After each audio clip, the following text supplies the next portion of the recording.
জামালপুরে পৌর ছাত্র দলের কমিটি বাতিলের দাবিতে সড়কে টায়ার জ্বালিয়ে বিক্ষোভ মিছিল করেছে পদবঞ্চিতরা।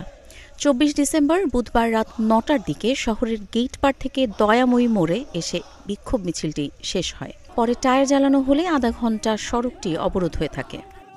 বিক্ষুব্ধরা জানান, বিএনপির ভারপ্রাপ্ত চেয়ারম্যান তারেক রহমান স্বদেশ প্রত্যাবর্তনের এই সময়ে হঠাৎ জামালপুর পৌর ছাত্র দল কমিটি দেওয়া হয়। আমরা বিশ্বাস করি এই স্বপ্নগুলিতেই তৈরি হবে স্বপ্নের বাংলাদেশ, স্বপ্ন ধরা ধরনীর বুকে স্বপ্নের ঠিকানা। সদ্য হওয়া পৌর ছাত্র দলের কমিটিতে ছাত্রত্ব নেই এমন অনেকেই আছে।